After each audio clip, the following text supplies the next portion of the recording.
In this question if the function F of x एक non inform function given है जो कि differentiable है ऑल रियल नंबर के लिए, देन 48 टाइम्स ए प्लस बी की वैल्यू फाइंड करनी है, राइट।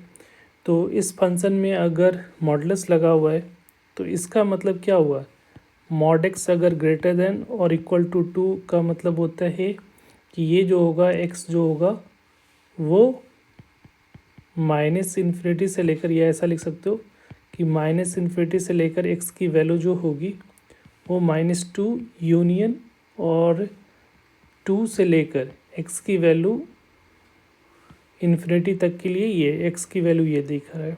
और मॉड एक्स की वैल्यू लेस देन 2 लिख रहे हो तो इसका मतलब एक्स की वैल्यू -2 से लेकर +2 के बीच में होगा।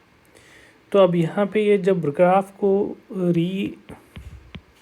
रीराइट कर रहे हैं, ठीक है, तो अगर हम लोग इस इंटरवल में लिखोगे पॉजिटिव के लिए, ठीक है, या अगर हम लोग नेगेटिव के लिए लिख रहे हैं इस इंटरवल में लिखोगे जब x की वैल्यू -2, इसी को हम लोग क्या लिख सकते हो, इसी को लिख सकते हो x की वैल्यू लेस देन और इक्वल टू -2, और इसको हम लोग लिखेंगे x की value greater than equal to 2, ठीक है। तो ये सिंपली आप लिख सकते हो कि x की वैल्यू अगर -2 से -2 से छोटा होगा तो इसकी वैल्यू मॉडुलस x अगर निगेटिव होगा तो मॉडुलस किस साइन के साथ ओपन होगा, माइनस साइन के, तो -x हो जाएगा। अगर x की value greater than equal to 2 होगा तो ये पॉजिटिव होगा, x की वैल्यू पॉजिटिव होगा तो मॉडुलस ओपन होगा +x के साथ, और ax² +2b होगा जब x की वैल्यू कहाँ से कहाँ तक होगा, -2 से लेकर x की वैल्यू 2 के बीच में। इसको थोड़ा सा फिर से रीअरेंज कर लेता हूँ मैं, तो ये -1 से x होगा जब x की वैल्यू -2 से छोटी होगी, ax² +2b होगा जब x -2 से x की वैल्यू 2 के बीच में होगी, और 1/x लिखोगे जब x की वैल्यू ग्रेटर देन और इक्वल टू 2 होगा। क्लियर है।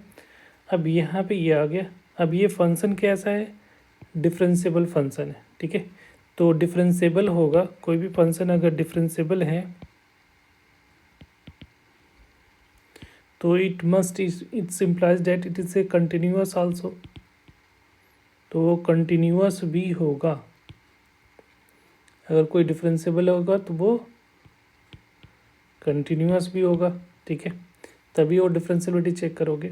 तो यहाँ पे इनडायरेक्टली वे में आप कंटिन्यूटी का भी कंसेप्ट, तो दो वेरिएबल है तो दो इक्वेशन मुझे चाहिए ही चाहिए, तो एक बार कंटिन्यूटी लगाते हैं और एक बार डिफरेंशिएबिलिटी, ठीक है।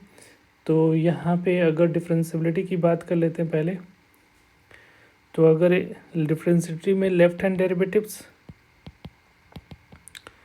Equal to right hand derivatives अगर किसी भी पॉइंट पे लगाते हो तो हम लोग लगा रहे हैं एट x इक्वल टू -2 पे, तो -2 पे लेफ्ट हैंड डेरिवेटिव का शॉर्टकट है कि डिफ्रेंशिएट कर दो। तो लेफ्ट साइड में -2 से जस्ट पहले का फंक्शन क्या है, -1/x, तो इसका डिफ्रेंशिएशन क्या होगा, f dash left hand derivatives क्या आ जाएगा, लेफ्ट हैंड डेरिवेटिव्स जो होगा वो इसको डिफ्रेंशिएट करोगे तो माइनस, और ये माइनस माइनस क्या हो जाएगा, +1 डिवाइडेड बाई x²। चूँकि यहाँ पे जो फंक्शन है ये अगर -x -1 है तो डिफ्रेंशिएट करते हो तो ये पावर मल्टीप्लाई में आ जाएगा, तो माइनस पहले से ये -1 और मल्टीप्लाई हो जाएगा और इस पे पावर एक घट जाता है, तो ये -1 हो जाएगा, तो ये +x -2, तो ये 1/x² हो जाएगा, ठीक है। इस तरह से डिफ्रेंशिएट करते हैं। तो यहाँ पे ये डिफ्रेंशिएट होके क्या आ रहा है, ये अगर इसकी वैल्यू डेरिवेटिव्स की value at x equal to -2 check करोगे तो इसकी वैल्यू 1/4 आ रही है। अब राइट हैंड डेरिवेटिव्स चेक करोगे तो राइट हैंड डेरिवेटिव्स के लिए ये जो है इसके राइट में जो -2 से जस्ट बड़ी फंक्शन कौन सा होगा, दिस वन। तो राइट हैंड डेरिवेटिव्स निकालोगे तो ये क्या आएगा, 2ax + b हो जाएगा, b 2b तो कांस्टेंट है तो वो तो 0 हो जाएगा, इसका डिफ्रेंशिएट करोगे तो 0, ये 2ax हो जाएगा एट x इक्वल टू -2। तो यहाँ पे इसकी वैल्यू जो आ रही है 2 -2 पुट करोगे तो -4a हो जाएगा। अब डिफरेंशिएबल है तो इसका मतलब है ये दोनों जो होगा वो इक्वल होगा, ठीक है। तो इक्वल होगा तो इसका मतलब है कि लेफ्ट हैंड डेरिवेटिव्स दोनों equal to right hand derivatives होना चाहिए डिफरेंशिएबल के। तो 1/4 इज इक्वल टू -4a हो गया। तो a की वैल्यू जो आ रही है वो -1/16 हो रहा है। तो एक की तो वैल्यू निकल गई। दूसरा निकालने के लिए हम लोग क्या करें, यहाँ पे कंटिन्यूटी का कंसेप्ट लगा लोगे। तो यहाँ पे कंटिन्यूटी लगा रहे हैं। तो कंटिन्यूटी के लिए क्या करोगे, ये जो है left hand derivative direct value put करो। तो at x is equal to -2 पे हम लोग चेक करेंगे।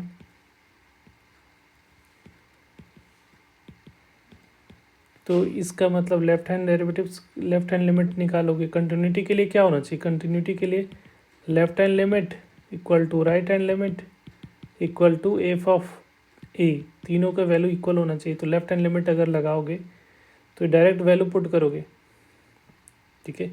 तो डायरेक्ट वैल्यू पुट करोगे तो माइनस और ये -2, तो ये हो रहा है 1/2। और इसका राइट हैंड लिमिट क्या हो जाएगा, राइट हैंड लिमिट निकालोगे तो ये क्या हो जाएगा, तो इसमें -2 पुट करोगे तो 4a हो जाएगा। -2 पुट करो तो -4a + 2b, ये आ रहा है हमारा। अब यहाँ पे कंटिन्यूअस है तो left hand limit equal to right hand limit कर लो। तो यहाँ पे हमारा जो है 4a + 2b is equal to 1/2 होना चाहिए। अभी a की वैल्यू हम लोग निकाल चुके, तो ये वाला वैल्यू सब्स्टिट्यूट कर दो। तो 4 × -1/16 + 2b इज इक्वल टू 1/2। तो ये हो जाएगा हमारा -1/4।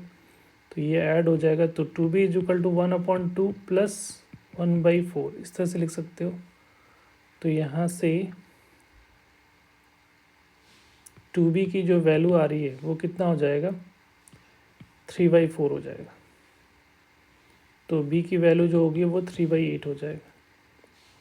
अब हम लोग को जो वैल्यू निकालना है वो किसका है, 48 टाइम्स a + b का।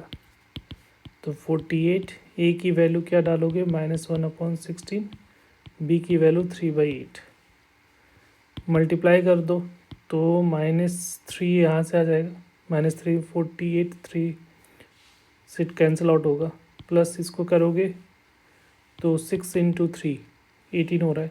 तो माइनस ये हो रहा है -3 + 18, तो ये कितना आ रहा है 15। तो इसका जो करेक्ट आंसर होगा that is 15 is the correct answer. Thank you.